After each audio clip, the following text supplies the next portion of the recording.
Ketika Mbah Imam Suhadi semangat, Mbah Mas Suri semangat, Mbah Imam Mubarak semangat, saya juga ikut semangat. Yang kedua, sudah agak lama, 1 tahun yang lalu, saya kumpul sama teman-teman untuk mengantisipasi masyarakat yang akhir-akhir ini booming dengan sholawat, yang identiknya ketika sholawat itu harus para habaib.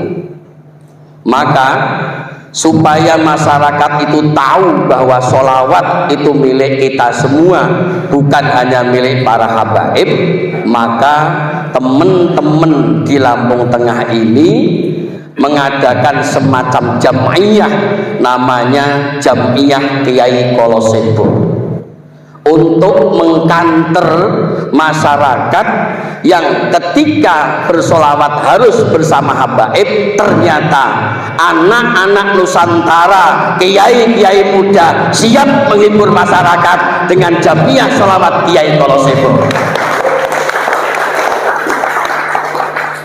Yang ketiga, akhir-akhir ini ketika kita buka di media sosial, mestinya kalau orang yang peka dan agak cerdas harus punya pemikiran, mereka sudah lantangnya mencaci maki pini sepuh kita, junjungan kita, sudah mencaci maki keamanan kita sebagai Jam'iyah Nahdlatul Ulama, Ansor, Banser, bahkan ada oknum satu yang mengatakan jangan sampai anak-anaknya jadi Banser.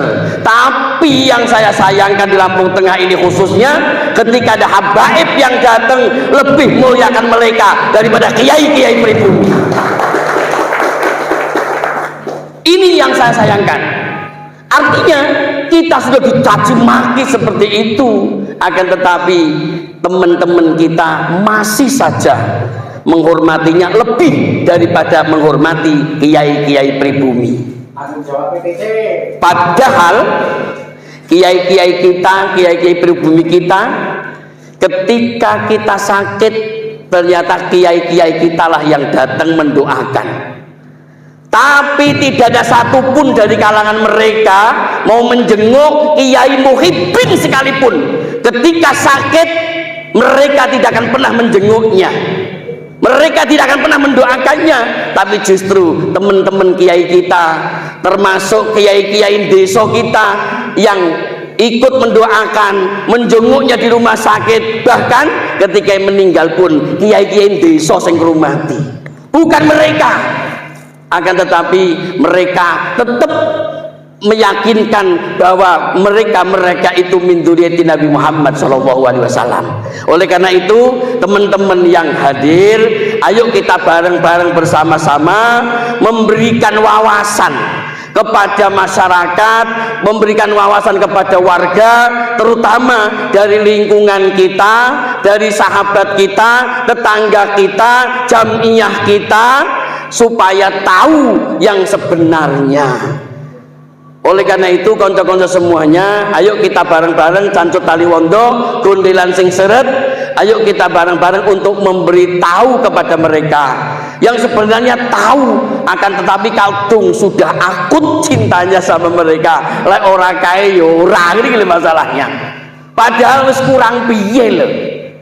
Jam'iyah Sholawat Kiai Kolosebo siap tampil dimanapun. Yang akhir-akhir ini hasil musyawarah, Kiai Kolosebo siap diundang tanpa bisaroh.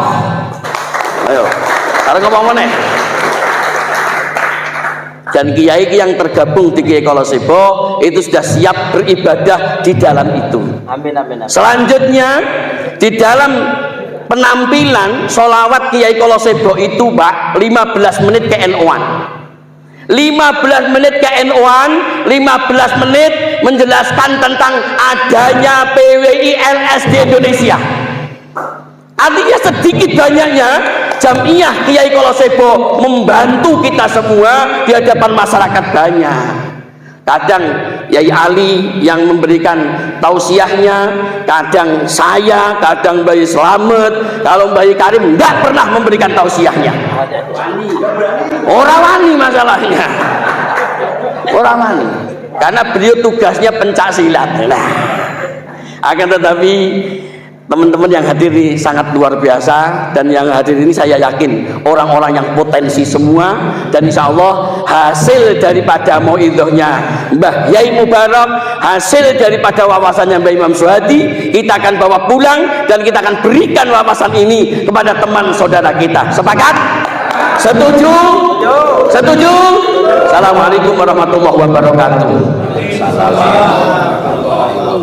Bapak Kiai Suparman Abdul Karim selaku Ketua PWI Provinsi Lampung beserta rombongan yang saya muliakan dan mudah-mudahan dimuliakan oleh Allah. Amin amin ya Allah. Segenap para hadirin yang tidak bisa saya sebutkan satu persatu, yang saya muliakan nanti ya. Alhamdulillah, alhamdulillah atas izin dan ridhonya Allah, malam hari ini kita bisa duduk bersama, beristimewa, bermujalasah, ngobrol santai, keluarga besar Lampung Tengah bersama dengan keluarga besar PWI Provinsi Lampung. Setelah saya mendengar secara langsung oleh Pak Kiai Suparman Abdul Karim selaku Ketua PWI Lampung, sedikit banyak sudah mendengar paparannya terkait dengan masalah polemik habaib yang ada di negara kita. Sudah hampir setengah tahun saya juga ikut mikir, karena saking seringnya kaum Ba'alawi yang ketika di Lampung Tengah itu mampirnya di tempat saya, yang sehingga yang mau tidak mau bukan cuma hanya hikmat sebagai tamu, saya sebagai keluarga besar yang ditamuni, tapi juga nyangoni. Kalau saya yang menyangoni dengan kemampuan saya, tapi ternyata beliau tidak melihat kemampuan saya, melihatnya karena saya pondok sekarang kan sudah mulai agak banyak tingkat-tingkatnya, itu dianggapnya banyak uang, sehingga kalau ke tempat saya pasti minta. Yang kedua, masih ada saksi di rumah saya namanya Baju Onto Kusumo, yang beliau bawa ke tempat saya. Pertama saya disuruh beli harga 5 juta. Saya ngomong beku apwan ya, pantes hebat malian. Wong saya lagi bangun tukang saja belum kebayar, ngapain saya beli baju Onto Kusumo? Pokoknya pagi harus beli baju Onto Kusumo. Saya tidak mau, terakhir beliau mau pulang, baju Onto Kusumo itu ditinggalkan, tapi beliau harus minta untuk beli bensin ke Jawa katanya. Saya nggak mau, tapi karena saya ingat dengan para sepuh-sepuh kita ya, harus berhusnudon dan saya menghormatinya, maka akhirnya keluarlah cross check dari saku saya berikan kepada beliau untuk pulang ke Jawa. Itu diantaranya 2 juta. 2 juta. Tahun berapa? Juga. Yang kedua, pokoknya kayaknya banyak sekali. Tapi kalau hitung-hitungan saya hanya belum seberapanya dibanding dengan Kiai Haris. Karena produk habaib di Lampung Tengah adalah produk Kiai Haris. Jadi beliau yang agak banyak. Kalau saya kurang begitu banyak karena hanya baru berapa tahun saya kenal sama beliau-beliau. Tapi ya agak banyak juga. Nah, setelah saya dengar adanya BWI, saya dengar dengan adanya LS, sehingga saya sedikit agak berani dibantu dengan YouTube itu. Saya melihat, akhirnya 3 bulan yang lalu datang ke tempat saya sudah takjak gelut. Akhirnya minta tidak saya kasih. Saya sampai ngomong, Beb, biasanya kalau ke tempat saya siapapun tak sangoni, dengan catatan tidak minta. Kalau sampai minta tidak akan pernah tak sangoni. Akhirnya ya tidak tak sangoni tenan. Wong minta masalahnya. Tapi kalau tidak minta tak sangoni selamat. Tak sangoni doa. Tapi yang jelas sering memang di wilayah saya, di wilayah Sempedagung khususnya, kalau yang sering ditamoni memang di tempat saya. Baru sudah mulai nih ke tempatnya Pak Islamet, ke tempatnya Mbak Yunur Muhammad, ke tempatnya Mbak Biar, sudah mulai ke Rambah ke teman-teman. Tapi untuk yang awal ya di tempat saya, dan sudah mulai, karena saya sudah mulai banyak yang saya keluarkan, paling mereka sudah mikir ini cili, jadi ini modelnya. Akhirnya mulai ke tempatnya Pak Islamet. Nah, saya berharap dengan peristiwa-peristiwa bukan cuma di tempat saya, banyak tempat-tempat yang lain yang kalau beliau minta itu agak maksa. Ada, ini cerita sedikit ya, yang dari Jawa juga, tempat saya langsung berdoa, langsung Pak Kiai, hebat panjenengan. Wah, hebatnya gimana, Beb? Sampai baru umur 40 tahun pondok sudah seperti ini. Wah, akhirnya pulau rada lumayan hebat saya ini. Ternyata ujung daripada kehebatan mereka ngomong saya hebat, kok arep jaluk tuh. Nah, mereka akhirnya mintalah untuk beli bensin katanya. Tidak banyak, cuman mereka minta seharga sapi 1. Tidak saya kasih. Akhirnya sampai ke 5 juta tidak saya kasih, sampai 2 juta tidak saya kasih, karena saya mikir sudah mulai dengar ada PWI dan LS. Setelah itu tidak saya kasih, mereka langsung ngomong sama Pak Kiai, saya itu mau ke Palembang, pokoknya saya minta untuk bensin ke Palembang. Loh, urusannya antum, Beb. Wong antum ke tempat anak juga nggak minta sama datang ke tempat anak. Kenapa anak harus nyangoni sampean? Pada waktu itu kan Cik Muhyiddin. Akhirnya tidak tak sangoni. Begitu tidak tak sangoni, begitu baca sholat maghrib, beliau malah ke tempat jamaah saya, dan jamaah saya sampai bingung, Pak Kiai. Bingung karena sama mintanya sapi 1. Kalau enggak 10 juta, kalau enggak 5 juta. Orangnya nunggu, maaf, ini nanti ngambil di BRI Link. Ada uang cuma 5 juta. Enggak mau beliau. Enggak mau saya. Pokoknya kan mintanya 10 juta. Kakaknya telepon saya. Begitu telepon saya, kok enek wong model ini tapi ya. Wong coba-coba kok njaluk maksa. Terus coba ini video call sama saya. Terus saya ngomong, "Oh, Beb, lah sampean jadi Palembang. Lah kok malah nunggu sama aku piye? Oh, sampai ini rusak tatanan kan?" Akhirnya yang 5 juta itu tidak dikasih, ngomong sing ini, nek sampeyan sedekah wis ora masalah, tapi aja 5 juta. Piro Bang? 500 ae. Akhirnya di tempat saya enggak tak sangoni, akhirnya di tempatnya jamaah ini sangoni 500 apa berapa katanya gitu. Gua petambet lah mesakne. Itu diantaranya seperti itu. Tapi saya berharapnya begini, bukan cuma itu. Yang paling mengetuk hati saya, yang paling mengetuk pemikiran saya, sehingganya saya juga sedikit dari panggung ke panggung sudah mulai menceritakan tentang masalah ini, itu terkait dengan pembelokan sejarah. Mulai dari sejarahnya berdirinya Jam'iyah Nahdlatul Ulama. Sejak saya berguru sama guru-guru saya, tidak ada guru-guru yang menjelaskan tentang apa yang dituliskan itu, yang dianggap ada 5 habaib yang katanya merestui atas berdirinya Jam'iyah Nahdlatul Ulama. Sampai tertulis pun saya belum pernah membaca berdirinya Jam'iyah Nahdlatul Ulama atas izin 5 habaib. Tapi setahu saya yang mengizinkan Jam'iyah Nahdlatul Ulama berdiri tanggal 31 Januari tahun 26 adalah Syekhuna Khalil bin Abdul Latif Bangkalan. Itu setahu saya. Untuk para habaib tidak ada dan tertulis, dan guru-guru saya juga tidak pernah menjelaskan kepada saya. Satu. Yang kedua, saya sedikit sudah mulai umum juga. terkait dengan video-video yang viral kembali, mereka yang selalu mencaci maki kiai-kiai NU sebenarnya, seperti junjungan kita Panjenengan Dalem Gus Abdul Rahman Wahid, yang mereka katakan bahwa Mbah Gus Dur itu bukan cuma buta mata tapi buta hati. Itu saya juga terketuk hatinya.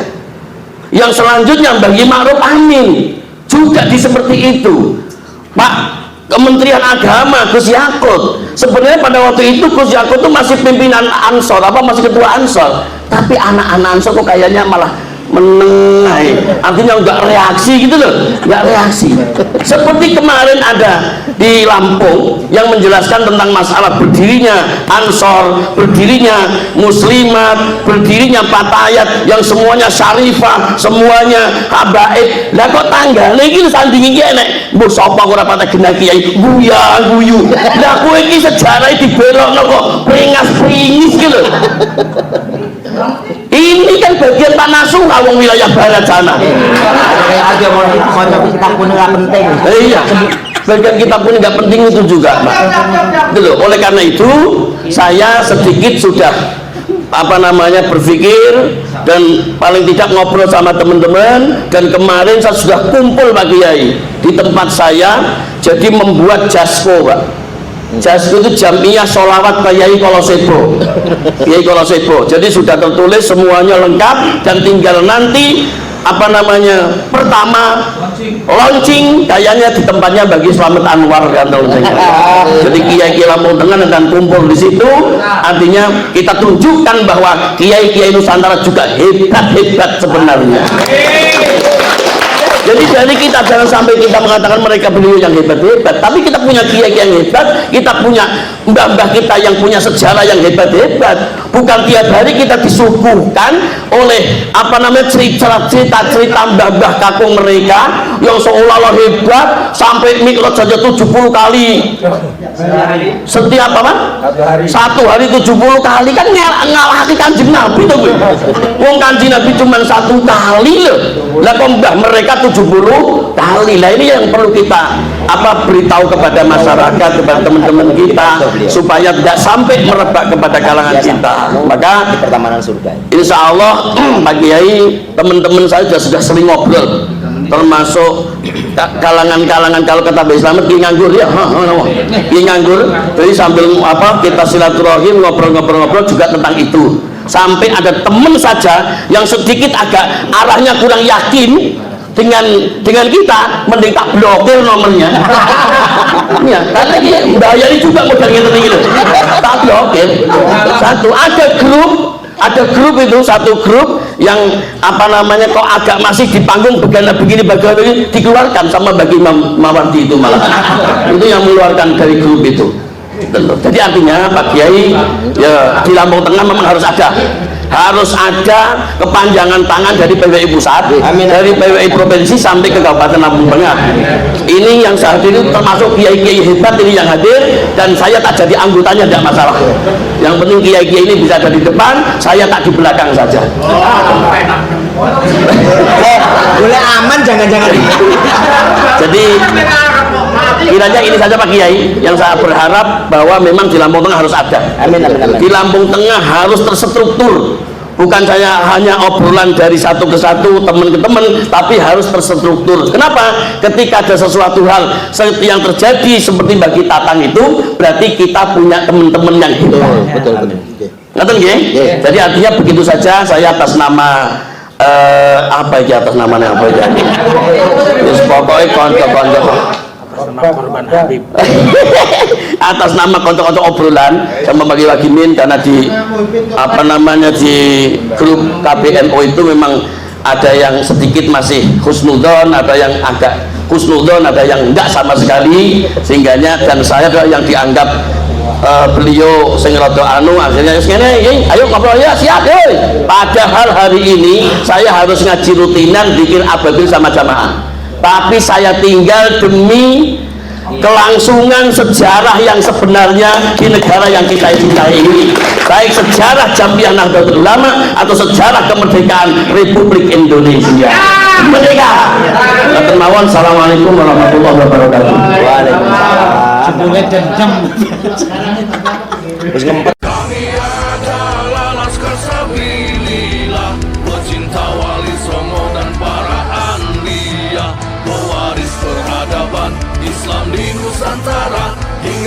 pengibar bangsa Indonesia.